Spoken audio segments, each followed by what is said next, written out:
그래서 자꾸 마음으로라도 외도가 자꾸 일어나는 거야. 후회가 되고. 그래서 거지 같은 울타리를 만들어 버리면 더 복잡해져. 내가 울타리 하나 제대로 못 만들게 돼, 평생. 그래서 거지 같은 울타리를 만들지 않고 버티는 시간도 필요한 거죠.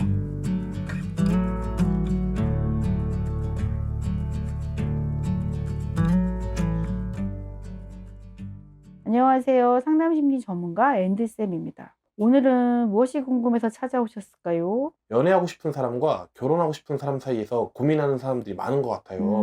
이분들을 위해서 선생님이 이야기를 나눠주시면 좋을 것 같아요. 이거를 많이 고민하는 것 같은데 사람들이 선생님 애인이 저한테 너는 연애하기엔 좋은 사람이야 또는 너는 결혼하기엔 좋은 사람이야. 근데 이 두 가지가 어떤 말로도 좀 상처인 것 같긴 하더라고요. 아마도 이 두 가지의 개념이 좀 다르다는 것을 사람들이 알고 있는 것 같은데 아마 사람들의 말은 연애하기 좋은 사람은 뭔가 좀 재밌고 데이트할 시간 좀 많고 티키타 좀 말 잘 통하는 것 같고 결혼하기 좋은 사람은 좀 경제적 안정이 돼 있고 그리고 뭐 친구도 없고 취미도 없어가지고 집에만 있을 것 같은 이렇게 좀 자기를 위주로 해서 살아줄 것 같은 가족 관계도 별로 없고 뭐 요런 거를 말하는 것 같긴 해요. 근데 사실은 이게 이렇게 양립할 수 없는 다른 조건이 아니라 나한테는 이 모든 게 다 필요한 거죠, 사실은. 그러니까 다 자기한테 필요한 조건인 거예요. 그렇게 조건만 따지다 보면 그냥 내 눈만 너무 높아져서 아예 못 만나는 거 아니에요? 모든 조건을 다 보라는 거냐? 그럼 누구 한 명도 마음에 드는 사람 못 찾는다. 이렇게 생각할 수 있는데 조건을 어떤 항목을 빼는 게 아니라 내가 필요로 하는 그 모든 항목을 내가 사실은 다 보고 있다는 소린데 그 항목을 내가 어떻게 알아볼 건지 내가 생각하는 하한선, 상한선이 중요한 것 같아요. 예를 들면 경제적 안정이라는 거는 나는 어느 정도가 마지노선이다.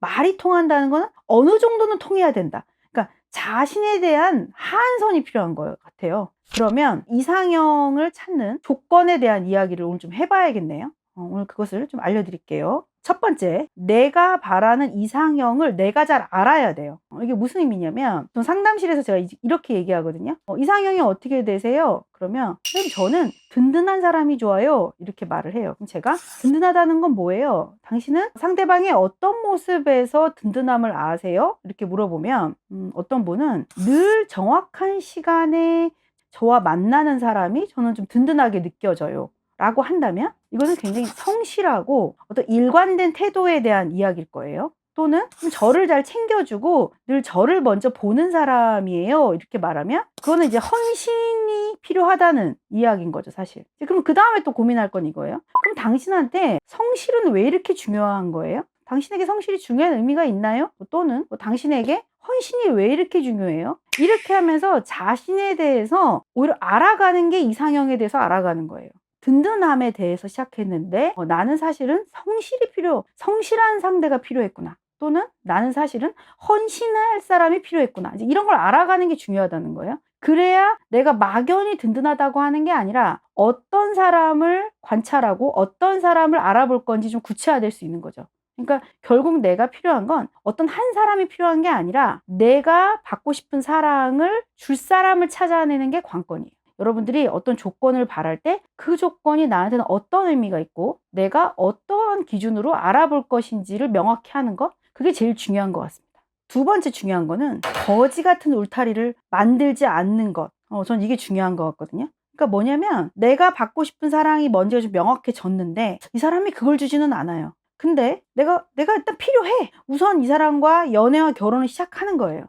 근데 채움이 없는 거지. 나는 좀 나를 헌신해 줬으면 좋겠고 성실하게 나를 좀 일관되게 대해줬으면 좋겠는데 상대의 태도에 그게 없는 거예요. 그럼 뭔가 나한테 꽃을 사주고 칭찬을 해주긴 하는데 마음에 안 채워지는 거예요. 그럼 내가 아쉬운 대로 우선 울타리를 만든 거예요. 그러니까 거지 같은 울타리를 만든 거예요. 거지 같은 울타리라도 있어야 될 것 같은 거지, 사실은. 근데 잘 보세요. 거지 같은 울타리를 만들면 사람들이 아유 저 사람 참 괜찮아 보이는데 나 저런 사람 만났어야 되는데 계속 이렇게 마음에서 후회도 일어나고 자기가 가진 울타리가 그렇게 번듯해 보이지 않거든요. 든든해 보이지 않거든요. 자꾸 마음으로라도 외도가 자꾸 일어나는 거야. 후회가 되고. 그래서 거지 같은 울타리를 만들어 버리면 더 복잡해져. 내가 울타리 하나 제대로 못 만들게 돼, 평생. 그래서 거지 같은 울타리를 만들지 않고 버티는 시간도 필요한 거죠. 내가 원하는 이상형을 찾는다라는 어떤 목표가 있다면 결국에는 내 외로움을 잘 견디고 거지 같은 울타리를 안 만들어야 되는 것 같아요. 너무 거지 같단 말이 좀 그런가? 아무튼 이렇게밖에 좀 말을 못 하겠네요. 그래서 여러분들이 내가 만들었던 울타리들이 거지 같았나? 아니면 괜찮았는데 내가 끊임없이 이것을 좀 불만족스럽게 생각하고 내가 바라는 게 많았던 사람인가? 좀 거지같이 느껴지는 것도 여러 그 이유가 있을 것 같은데 좀 보셔야 될 것 같아요. 근데 결국에는 친밀한 관계, 연애와 결혼이 시작됐는데 내가 만족스럽지 않다면 굉장한 큰 문제잖아요. 관건은 내가 외로움을 잘 견뎌야 거지 같은 울타리를 만들지 않는다. 그게 핵심일 것 같습니다. 대부분의 사람들이 이상형을 되게 애매모호하게 갖고 있는데 어떻게 하면 나의 이상형을 조금 더 구체적으로 만들 수 있는지 그 방법이 궁금해요. 맞아. 이게 되게 중요한 질문이네요. 세 번째는 그러면 내가 오늘 너무 숨겨놨던 비법을 전략을 제가 풀겠습니다. 이상형을 구체화시키는 전략을 오늘 알려드릴게요.